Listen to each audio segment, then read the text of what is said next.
ओम शांति। आज मीठे मीठे से बाबा ब्रह्मातंत्र द्वारा कहते हैं, मीठे मीठे बच्चे। बाबा सबसे पहले हमें सावधानी दिलाते हैं कि अपने को आत्मा समझो। मैं आत्मा परमपिता परमात्मा की संतान। आज मुझ आत्मा को मेरा बाप कहता है, बच्चे तुम जानते हो ना, ये हमारा रूहानी परिवार है। दुनिया में सब जिस्मानी परिवार है ना। अब हमें आत्मा को रूह भी कहा जाता है। आत्माओं को रूहों का बाप परमात्मा आकर मिला है, तो हम सबका ये हो गया रूहानी परिवार। रूहानी बाप का यह परिवार, जैसे लौकिक घर में माँ बाप बच्चे होते हैं ना, वह हो गया हद का छोटा सा परिवार। तुम अभी बेहद की फैमिली ठहरी तुम्हारी। बच्चे गाते भी तो हैं भक्ति मार्ग में, तुम माता पिता, तो जैसे ये फैमिली हो गई ना। अब शिव बाबा हमारा बाप है और जिस तन द्वारा वो हमें ज्ञान सुनाते हैं वो हो गई ब्रह्मा माँ। तो माता पिता हो गए ना। क्रिएटर की क्रिएशन हम ठहरे हैं। यूं तो बच्चे उनकी क्रिएशन है, परंतु जानते नहीं। आज तक हमें ये थोड़ी पता था कि भगवान हमारा माता पिता कैसे है। अब हमने समझा है ना, संगम युग पर बाप हमें ब्रह्मा तन द्वारा मिलते हैं, ब्रह्मा के तन द्वारा अपनी पहचान देते हैं। अभी हमारी पालना की है। हर 5,000 साल में भगवान भी हमें हमारी पालना करता है। तभी तो हम भक्ति मार्ग में उनको माता पिता के रूप में याद करते हैं ना। तुम बच्चे अभी जानते हो बरोबर बेहद का बाप की ये फैमिली है। इसको ईश्वरीय विश्वविद्यालय भी कहते हैं, क्योंकि वही बाप हमें टीचर बन के शिक्षा भी दे रहे हैं, तो ये ईश्वरीय विश्वविद्यालय भी हो गया। इनके लिए ही गाया जाता है विनाश काले प्रीत बुद्धि। अब जब विनाश का समय है, अर्थात दुनिया का परिवर्तन करने होने का समय है, तो हम बच्चों की बुद्धि किसके साथ है? बुद्धि की प्रीत परमात्मा के साथ है। और जिनको नहीं पता और जो परमात्मा से प्रीत बुद्धि नहीं है, उनकी विपरीत बुद्धि विनश्यंती कहा जाएगा।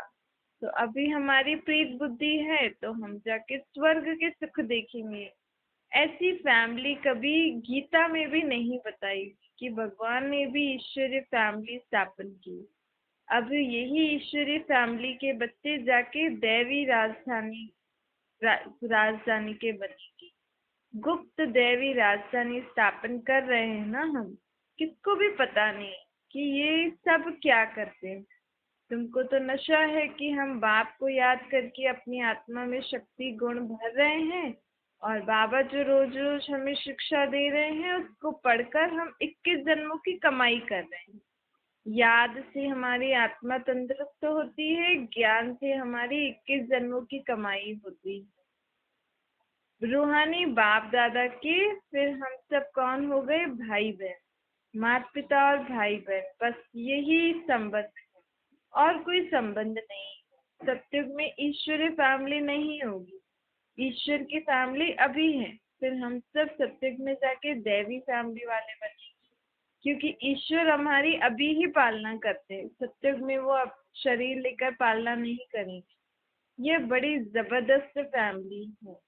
बाबा कहते हैं ऐसे ऐसे अपने आप से बातें करो मन ही मन में, और पक्का कराओ कि अब बाबा ने भी आकर अपनी फैमिली स्थापन की है, हम बाबा के बच्चे बने हैं, तो बहुत उमंग आएगा। सुबह सुबह को जब बाकी सब लोग सोए हुए होते हैं, उस समय जागकर अपने अपने को आत्मा समझ के बाप को याद करो। बाबा की बातें फिर से विचार सागर मंथन करो कि बाबा हमें क्या क्या बताते हैं। बाबा की अभी हमें श्रीमत मिल रही है, तो उस पे चलते खुशी होनी चाहिए ना। खुशी होगी कब? जब हम बाप को बाप समझेंगे, उस रीति मानेंगे।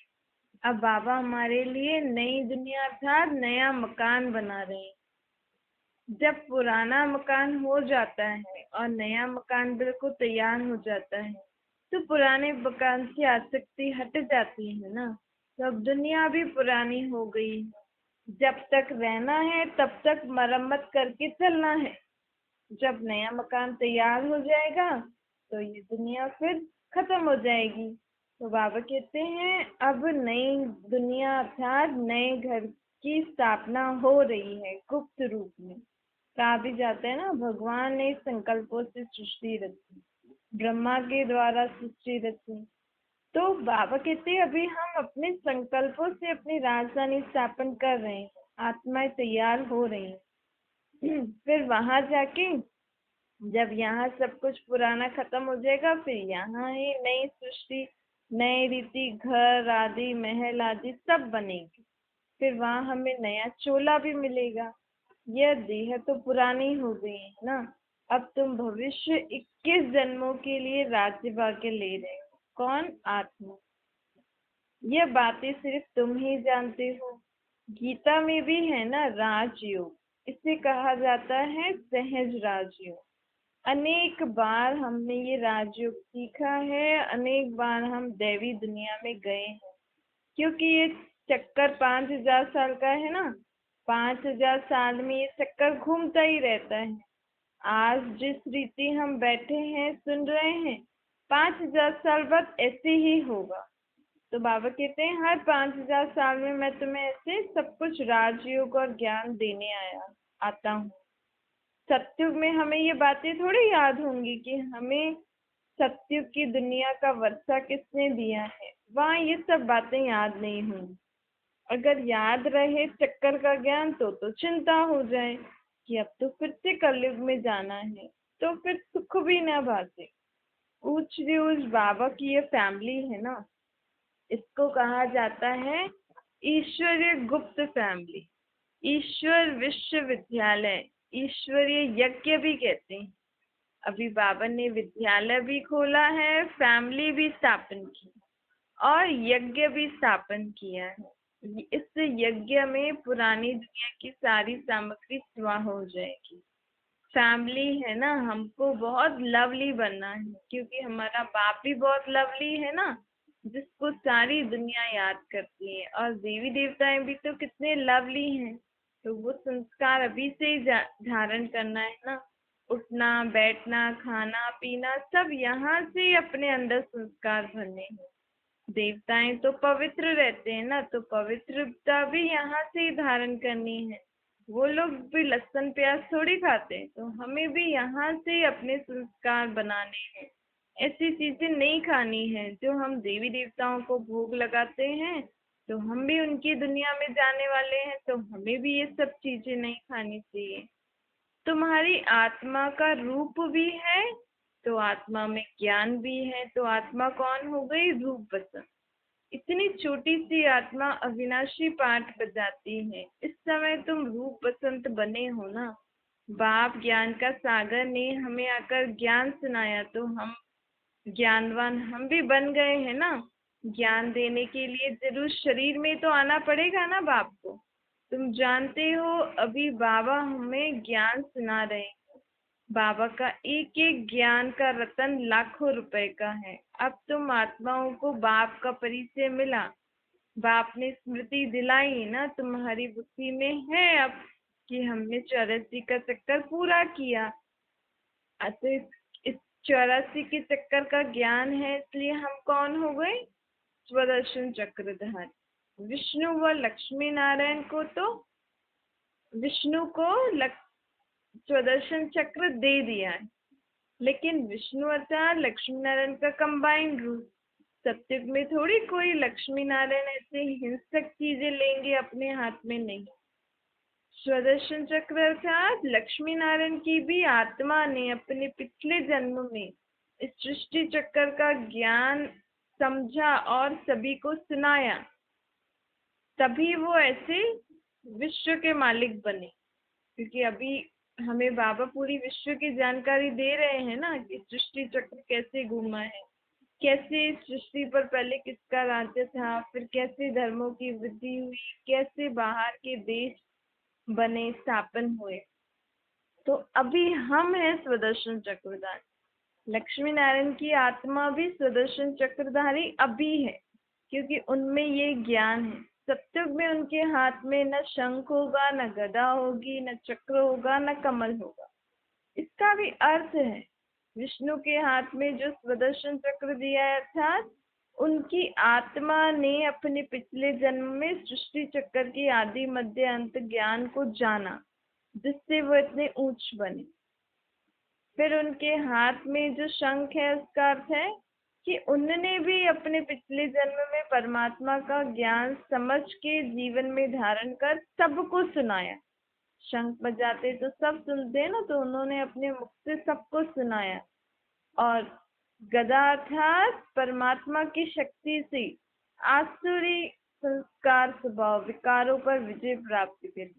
कमल फूल का अर्थ है अर्थात लक्ष्मी नारायण की आत्मा कलयुग के अंत में परमात्मा का ज्ञान लेकर पवित्र रही, तभी ही उनको सतयुग में इतना ऊंच पद मिला। तो उनकी आत्मा ने ये सब किया, तभी उनको विश्व का महाराजा महारानी का पद मिला। तो इसका सिंबल है ये पवित्र प्रवृत्ति मार्ग का। अगर हमें भी सतयुग में जाके पवित्र प्रवृत्ति मार्ग में जैसा जीवन जीना है, तो हमें भी परमात्मा जो ये ज्ञान दे रहा है, सृष्टि चक्र के आदि मध्य अंत का ज्ञान, उसको समझना है, जीवन में धारण करना है, सबको सुनाना है और परमात्मा की शक्ति से विकारों पर बुराइयों पर विजय प्राप्त करनी है। और इस दुनिया में रहते हुए भी कमल फूल समान पवित्र रहना है। जैसे कमल का फूल कीचड़ में रहते हुए भी कितना स्वच्छ रहता है, तो ये बाबा कहते हैं ये भी दुनिया कीचड़ जैसी तो है ना, विकारों जैसी। तो हमें भी इस दुनिया में रहते हुए परमात्मा की छत्र छाया के अंदर एकदम पवित्र रहना है, तब हम भी जाके सतयुग में लक्ष्मी नारायण बनेंगे, अर्थात विष्णु का चतुर्भुज बनेंगे, क्योंकि लक्ष्मी नारायण का कंबाइंड रूप विष्णु ही है ना।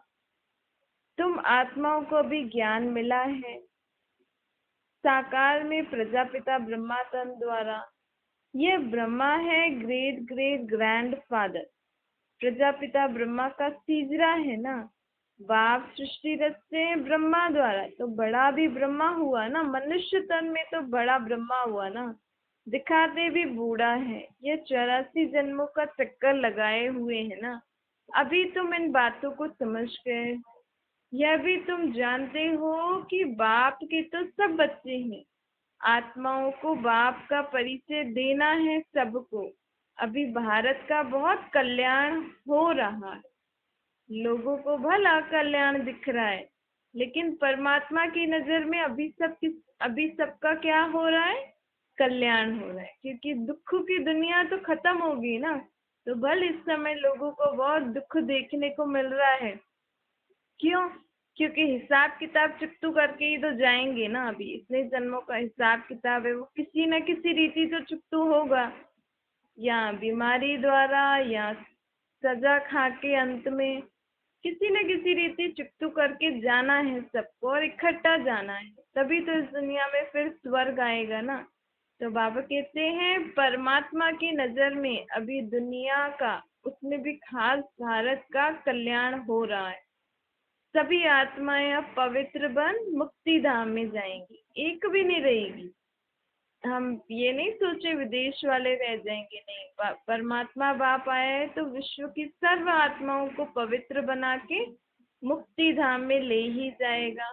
फिर हम इस दुनिया में अपने अपने समय पर, जब इस दुनिया में स्वर्ग हो जाएगा, कलयुग खत्म, स्वर्ग की स्थापना हो जाएगी, फिर हम फिर से आएंगे नई दुनिया में खेल खेलने के लिए। बाबा कहते तुमने मुझे बुलाया ही है इसलिए कि हमें मुक्ति धाम, जीवन मुक्ति धाम का वर्षा दो, वहां ले चलो। तो अब मैं आया हूँ। अगर तुम्हें ऊपर चलना है, थोड़े समय के लिए विश्राम करना है, तो मुझे याद करो। सत्य के सुख देखने हैं तो धारणा भी करो, पवित्र रहो। तुम हो ही भारत की सेवा में। अभी हम परमात्मा के साथ किसकी सेवा कर रहे हैं? खास भारत, आम पूरी विश्व की सेवा कर रहे हैं। कैसे कर रहे हैं? ये जो हम घड़ी घड़ी परमात्मा को याद करते हैं ना, तो हमारी याद से परमात्मा की शक्तियां विश्व के सर्व आत्माओं को मिलती हैं, तो वैसे मदद होती है। तुम अभी भर थोड़ी हो इन बातों को समझते हो, थोड़ी दिन में दुनिया में सबको पता लग जाएगा कि भगवान का कार्य चल रहा है। बाबा कहते हैं दैवी राजधानी स्थापन कर रहा हूँ ना मैं। देखो बापूजी भी चाहते थे कि दुनिया में राम राज्य हो। अब मैं सच्ची में परमात्मा राम इस दुनिया में आकर अपना राज्य स्थापन कर रहा हूँ। कैसा वंडरफुल खेल है ना। इस खेल को साक्षी होके देखोगे तो बड़ा मजा आएगा।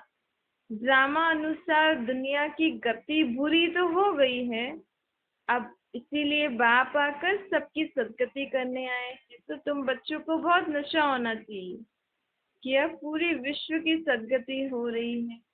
सारी वर्ल्ड का निराकार बापूजी इस दुनिया में आया हुआ है। सबके हिसाब किताब चुकतू कराए घर ले जाने के लिए। ब्रह्मा है पहला पहला शिव बाबा का बच्चा। शिव बाबा किसका बच्चा है? शिव बाबा किसी का बच्चा हो सकता है? वो तो परमात्मा है ना। बच्चा तो तब बने जब शरीर मिले। तो बाबा कहते हैं मैं तो परमात्मा हूँ, मैं किसी का बच्चा नहीं। लेकिन हाँ, दुनिया में जो माताएं होती हैं वो शिव बाबा को अपना बच्चा बना देती हैं। भगवान को सर्व संबंध मना निभाते हैं तो भगवान को भी अपना बच्चा बना देते हैं। ये बच्चा ऐसा है जो तुम्हारी सदैव सेवा करेगा। दुनिया में तो जो बच्चे आदि होते हैं, कई बार शादी आदि होती है तो खिटपिट होती है तो अलग घर अलग जगह पे जाके रहते हैं, या आजकल जॉब वगैरह अलग होती है तो माता पिता की कौन सेवा करे। लेकिन इससे बाबा को अपना बच्चा बनाओगी तो ये तो तुम्हारी हर समय सेवा करेगा। इसको अपना बच्चा बना लो। शिव बाबा को, शिव बालक भी है ना, ये तुम्हारी बहुत सेवा करेगा, तुम्हारे साथ बहुत खेलेगा। हमारा शिव बाबा इस सृष्टि पर आया हुआ है ना। शिव बाबा बोलते हैं शरीरों की पूजा करना मतलब बुत पूजा, प्रकृति की पूजा हो गई ना। तो इस सब बुत पूजा नहीं करना चाहिए। हमेशा निराकार को ही याद करते रहो। शरीरधारियों को की पूजा आदि नहीं करनी चाहिए, क्योंकि आजकल के शरीर तो विकार से पैदा होते हैं ना, छिछी शरीर होते हैं। सत्युग में तो देवताओं के योग बल वाले शरीर होते हैं, इसीलिए उनका मंदिर बना के पूजा आदि करते हैं। वो फिर भी ठीक है, लेकिन आजकल की दुनिया में जो भी शरीर आदि हैं उनकी पूजा नहीं करना चाहिए। वो बच्चों को बहुत खबरदार और समझदार रहना है। बाबा कहते हैं कि ज्ञान मार्ग में बड़ी अच्छी बुद्धि चाहिए समझने के लिए। माया अनेक प्रकार से धोखा देती है। माया अर्थात विकार। कभी भी बच्चों को साक्षात्कार की आशा नहीं रखनी चाहिए। साक्षात्कार से होता कुछ नहीं है। बाप कहते हैं अब मैं तुम्हें फरमान करता हूँ कि कोई भी देहधारी को याद नहीं करो। अपने को आत्मा समझ के मुझ निराकार को याद करो तो तुम आत्माओं का कल्याण है। देहधारी को याद करने से हमारा अभी तक तो कोई कल्याण नहीं हुआ ना। जबकि अब सृष्टि पर निराकार बाप आए हैं तो क्यों ना हम आत्माएं भी डायरेक्ट निराकार को याद करके अपने जीवन में सुख शांति स्थापन करें, सुख शांति में रहें। तो बाबा कहते हैं भक्ति मार्ग में तुमने जो कुछ किया समझते तो थे नहीं ना। मुख्य बात कि भगवान को ही नहीं जानते थे। कहते हैं भक्ति करो, भगवान को याद करो, पाठ पूजा करो, लेकिन भगवान कौन है ये तो हम भी नहीं जानते थे ना।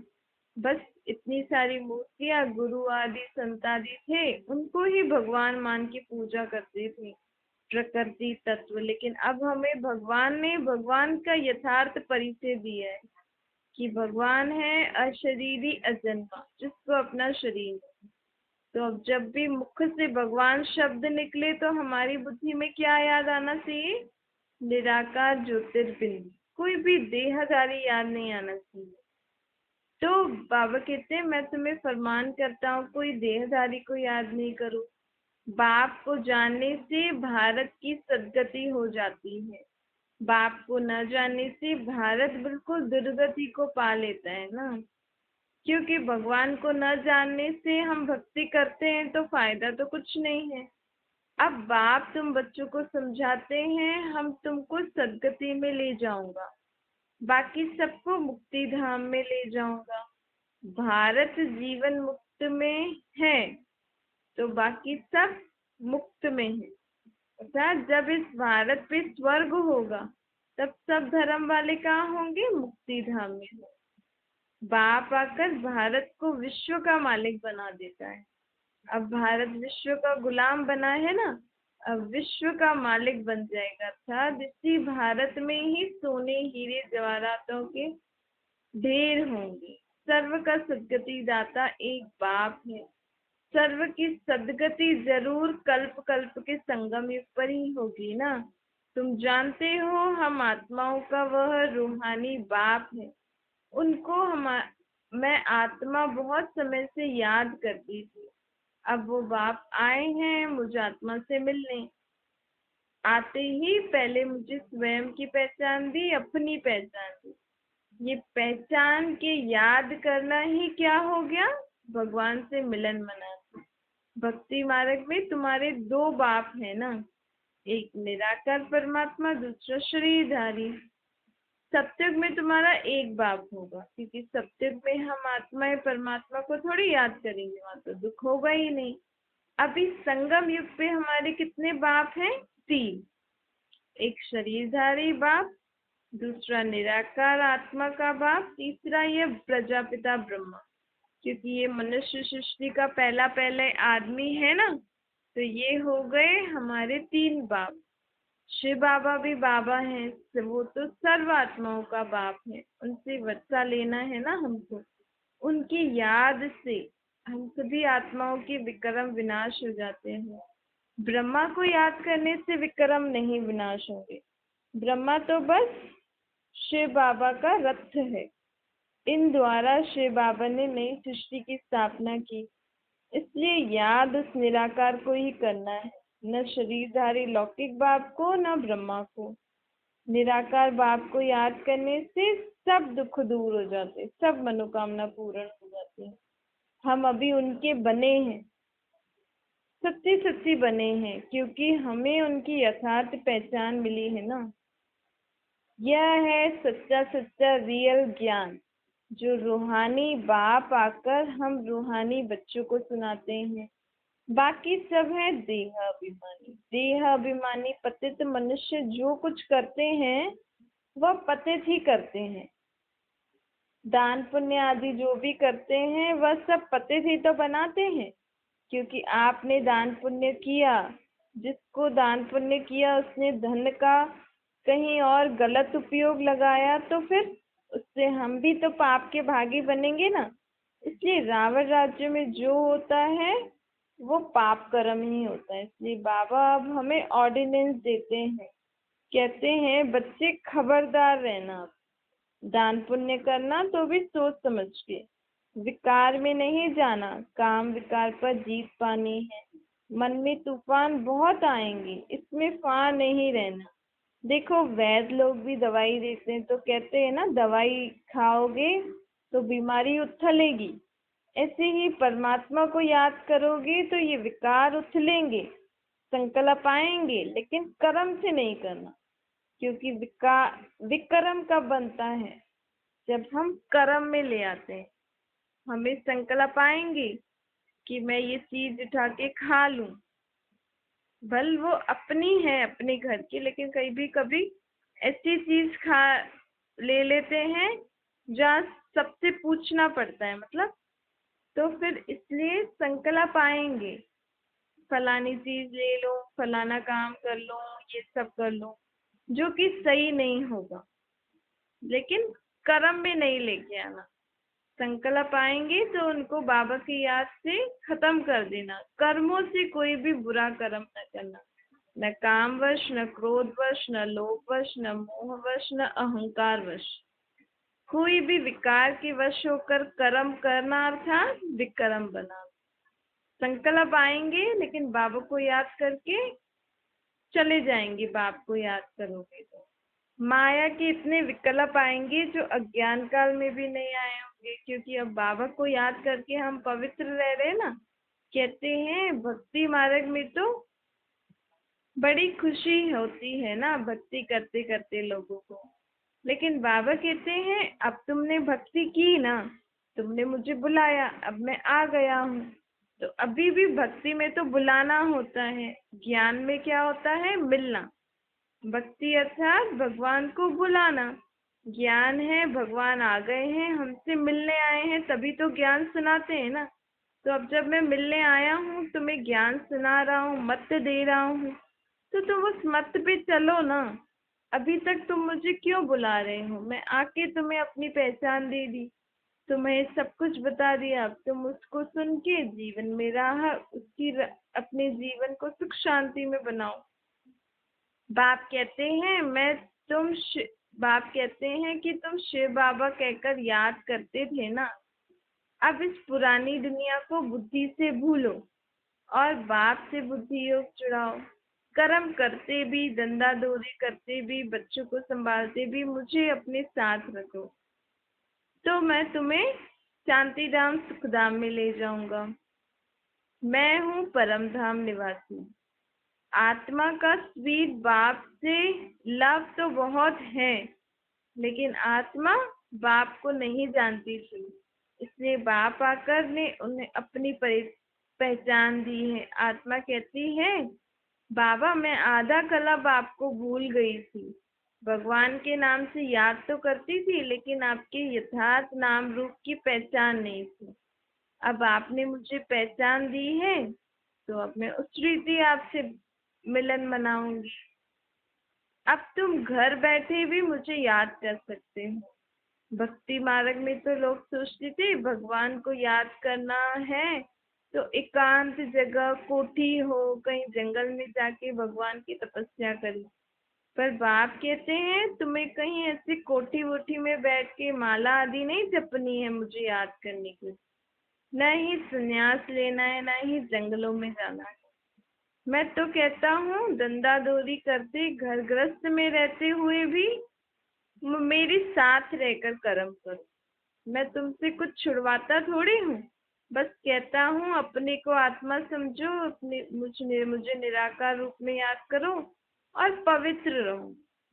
तो मुझे याद करोगे तो तुम्हें सर्व शक्तियाँ, गुण, ज्ञान, कर्म करते भी तुम्हें उससे उपयोग में लाना है ना। भाई मैं तुम्हें शक्तियाँ दे रहा हूँ, गुण दे रहा हूँ, तो वो कैसे पता लगे कि हमारे अंदर वो गुण और शक्तियाँ, ज्ञान आया है या नहीं? जब तक हम जीवन नहीं जिएंगे, उस ज्ञान और गुण शक्तियों का जीवन में उपयोग में नहीं लाएंगे, तो हमें कैसे पता लगेगा हमारे अंदर शक्ति आई है या नहीं? ये बाबा बोलते हैं कर्म योगी बनो, कर्म करते मुझे याद करो, तो तुम्हारी आत्मा सर्वगुण संपन्न, 16 कला संपूर्ण, संपूर्ण निर्विकारी, अहिंसक, मर्यादा पुरुषोत्तम बन जाएगी। तुम्हें अपने देह का अभिमान छोड़ना है, देह को नहीं त्यागना है, देह का अभिमान छोड़ना है। देही अभिमानी बनो तो जात पात का भेद सब निकल जाएगा। देह अभिमानी बनोगे तो जात पात, भेदभाव सब आ जाएगा। पुरानी दुनिया तो तमो प्रधान है ना। इस दुनिया में भेदभाव कितना है, काला गोरा, ये इस धर्म का है, ये इस धर्म का है, ये उच्च जाति का है, ये नीच जाति का है। बाबा कहते हैं तुम सब तो आत्माएं हो ना, तुम सभी परम धाम की निवासी आत्माएं। जो सड़क पे लोग रहते हैं उनके अंदर भी जो आत्मा है वो भी परम धाम में अब हमारे ही साथ में रहती है। लेकिन इस सृष्टि पर आके उनके बुरे कर्मों के कारण उनको ऐसा जीवन मिला है। तो हमें ऐसी चीजों, ऐसे लोगों को देखते हुए भी भेदभाव नहीं आना चाहिए, घृणा भावना नहीं आना चाहिए, सब पे रहम आना चाहिए कि हम आत्माएं परम धाम निवासी शुद्ध पवित्र आत्माएं हैं। परमात्मा बाप की एक संतान, सब एक एक बाप के हम सब बच्चे हैं। तो हम ऐसे इधर सृष्टि पर आके कितने दुखी हुए हैं। तो ऐसे लोगों को भी देख के हमारे मन में रहम की भावना आनी थी कि बाप इन आत्माओं को भी मुक्ति, जीवन मुक्ति का वर्षा दे दें। अच्छा, मीठी मीठी सिकिल जी बच्चों प्रति माता पिता बाप दादा का याद प्यार और गुड मॉर्निंग। रूहानी बाप की हम सभी रूहानी बच्चों को नमस्ते। हमारी भी रूहानी माता पिता बाप दादा को याद प्यार गुड मॉर्निंग और नमस्ते। वरदान है शक्ति रूप की स्मृति द्वारा पतित संस्कारों का नाश करने वाले काली रूप बनो। सदा अपना यह स्वरूप स्मृति में रहे कि मैं सर्व शस्त्रधारी शक्ति हूँ। मेरे पास कौन सी शस्त्र है? परमात्मा की ये ज्ञान के अस्त्र शस्त्र है। मुझ पतित पावनी पर कोई पतित आत्मा की नजर की परछाई भी नहीं पड़ सकती। पतित आत्मा के पतित संकल्प भी नहीं चलेंगे। ऐसी हमारे अंदर शक्ति होनी चाहिए, रूहानी शक्ति। कई बार तो हम कोई बुरी दृष्टि से देखता है तो हम उनको मुख से बोलते हैं कि ऐसे नहीं करो, ऐसे नहीं करो, लेकिन हमारी आत्मा में ही इतनी शक्ति होनी चाहिए कि पतित आत्मा के पतित संकल्प भी नहीं चले। ऐसी अपनी ब्रेक पावरफुल होनी चाहिए। यदि अगर हमारे ऊपर किसी पतित आत्मा का प्रभाव पड़ता है तो इसका अर्थ है कि हम प्रभावशाली नहीं हैं। हम आत्माओं ने परमात्मा से इतनी अपने अंदर शक्ति धारण नहीं करी है। जो स्वयं संहारी है वो किसी का भी शिकारी नहीं बन सकती है, शिकार नहीं बन सकती है। तो बाबा कहते हैं मुझसे सर्व शक्तियां लेकर ऐसा काली रूप बनो जो कोई भी आपके सामने ऐसा वैसा संकल्प भी न कर सके, उसका संकल्प भी मूर्छित हो जाए। इतनी हमें बाप से शक्ति अपने अंदर धारण करनी है कि कोई हमारे ऊपर बुरी दृष्टि तो क्या, बुरा सोच भी ना सके। हमारे सोचे भी तो उसका संकल्प भी मूर्छित हो जाए। स्लोगन है रॉयल रूप की इच्छा का स्वरूप क्या है? नाम मान शान। अब इनसे भी परे बनो। भाई लोगों की कई प्रकार की इच्छा होती है कि हम ये बने, ऐसा करें, ऐसा करें, लेकिन परमात्मा बाप कहते हैं रॉयल रूप की इच्छा का स्वरूप क्या है? नाम मान शान।